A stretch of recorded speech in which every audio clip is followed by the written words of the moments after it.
বেআইনি দখলদারি এবং অবৈধ দোকানপাট চালুর নেপথ্যে শাসক দল নেতাদের আর্থিক লেনদেন ও মদত রয়েছে বলে তীব্র ক্ষোভ প্রকাশ করলেন বিজেপির কিষাণ মোর্চার রাজ্য কমিটির সদস্য তথা পুরুলিয়া বিভাগের ইনচার্জ সম্রাট চক্রবর্তী।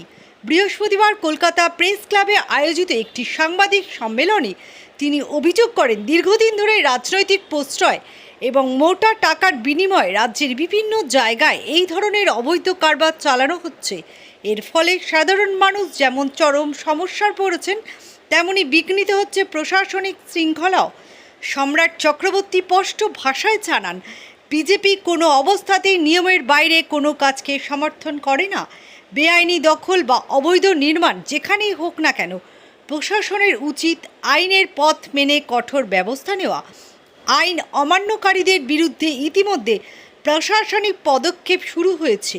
তিনি আরও উল্লেখ করেন যে শিয়ালদহ, খড়গপুর, শিলিগুড়ি সহ রাজ্যের একাধিক এলাকায় নিয়ম বহির্ভূতভাবে গড়ে ওঠা দোকানপাট ও অবৈধ দখল উচ্ছেদ অভিযান চালাচ্ছে এবং আগামী দিনেও এই কড়া মনোভাব বজায় থাকবে। রাজ্যের একটি স্বচ্ছ ও আইনসম্মত শাসন ব্যবস্থা গড়ে তোলার লক্ষ্যে এই সমস্ত বেআইনি কার্যকলাপের বিরুদ্ধে কঠোর পদক্ষেপের দাবি জানান এই বিজেপির নেতা।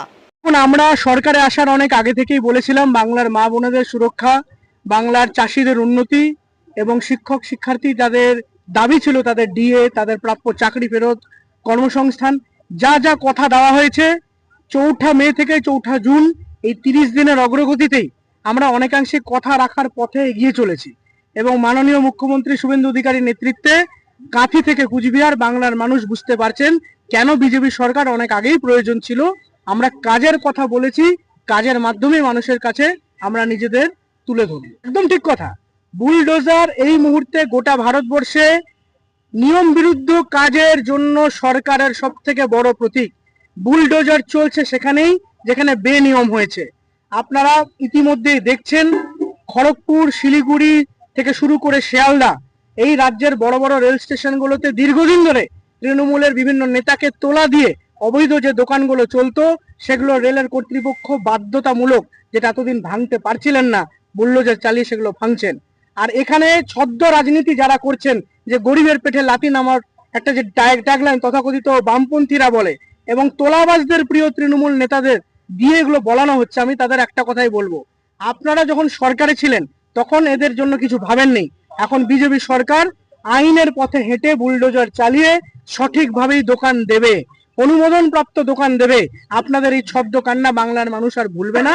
পথেই আসতে হবে আর পথটা হবে আইনের পথ। এটাকে কমেডি মনে করছি। দেখুন, মমতা বন্দ্যোপাধ্যায় হেরে গিয়ে তার প্রক্সি হিসেবে ঋতব্রতকে তুলে ধরছে না, তার কে গ্যারেন্টি দেবে? বিক্ষুব্ধ, ওগুলো নাটক। আমরা এর আগে অনেক নাটক দেখেছি। প্রতিবারই বলা হয় ভোট আসলে যে আমি কাজ করতে পারছি না, আমার দম বন্ধ হচ্ছে। এটাও যে একটা অন্য নাটক নয়, কার গ্যারেন্টির গ্যারেন্টিটা কে দেবে? শুভেন্দুদার ওই 2 মিনিটের মিষ্টি কথাটা ভেবে বা কেন হাসি মুখে কথা বলছে এটা নিয়ে আপনারা বিব্রত হবেন না। উনি রাজনৈতিক শিষ্টাচারকে মাথায় রেখে ঋতব্রতকে উত্তর দিয়েছেন এবং সেটা কোনো রাজনীতির আঙ্গিক হতেই পারে না। আমি না চিনলেও কোনো মানুষ যদি কথা বলতে আসে, আমি হাসি মুখে প্রথমবার কথা বলবো। অনেক আগে আমরা বলছি, তৃণমূল বিগত 10-15 বছর ধরে বাংলায় প্রশাসনকে কাজে লাগিয়ে বাংলার প্রশাসনিক বিভিন্ন পদাধিকারী, এসডিও, বিডিও, ডিএম, এসপিদেরকে ক্যাডারে পরিণত করে বিশেষত 2021 সালের পর থেকে বাংলায় তোলাবাজ সরকারকে প্রশাসনিকভাবেই টিকিয়ে রাখা হয়েছিল। যেদিন সরকার ক্ষমতা থেকে যাবে সেদিন তাসের ঘরের মতোই ভাঙবে। বারবার শুভেন্দুদা বলেছেন, কেন্দ্রের অমিত শাহজি বলেছেন, আমরাও বলেছি, তাই বাস্তবে হচ্ছে। তাই আমি মিডিয়ার বন্ধুদের বলবো, আপনারা আরো কিছুদিন দাঁড়ান। সাইনবোর্ড যদি না হয়েছে তৃণমূল, আমি আমার নাম পাল্টে ফেলবো। তৃণমূল কিসের? আমি বারবার বলছি, তোলাবাজি করে একটা পার্টি ক্ষমতায় ছিল। তোলাবাজির প্রধান কারণ ছিল সরকারের প্রশাসনিক ক্ষমতা, সেটাই চলে গেছে। তো তোলাবাজদের আর কোথায় যেতে হবে? আর ভয় পেয়ে ঘরে বসতে হবে, আইনের পথে হেঁটে হয়তো জেলে যেতে হবে, আর না হলে অন্য পার্টিতে যেতে পারো। বিজেপিতে কিন্তু তালা বন্ধ। ক্যান্টিনের নাম করেও দুর্নীতি চলছিল, সেটাও আপনারা দেখতে পাবেন। জেলা পরিষদের টাকা জেলা পরিষদের সামনে মা ক্যান্টিন চলছে, আর খাওয়ার বিল হচ্ছে অস্বাভাবিক এবং বিভিন্ন তৃণমূল ঘনিষ্ঠ নেতাদের, কন্ট্রাক্টরদের খাবার দেওয়া হতো, খাবারের সাপ্লাইয়ের অর্ডার দেওয়া হতো। অনেক দুর্নীতি রয়েছে। মিডিয়ার বন্ধুদের বলবো, ধৈর্য রাখুন, আরো অনেক দুর্নীতির খবর আপনাদের করতে হবে। শিষ্টাচারের শব্দে এই কথাটা বলেছেন। ভালো খারাপের এই যে তুল্যমূল্য বিচার, এটা বাংলার মানুষ বুঝিয়ে দিয়েছে। আমরা কিন্তু ক্ষমতায় এসেছি বাংলার মানুষের আশীর্বাদে এবং শ্রমিকদের কথাতে আবার দ্বিতীয় কোনো মানে বার করার কিছু নেই। ভালো খারাপ যাই হোক, তারা তৃণমূল এবং আমাদের কাছে তাদের দরজা বন্ধ, তারা ঢুকতে পারবেন না, তাদের ঢুকতে দেওয়া হবে না। সম্রাট চক্রবর্তী, বিজেপি কিষাণ মোর্চা রাজ্য কমিটির সদস্য, পুরুলিয়া বিভাগ ইনচার্জ।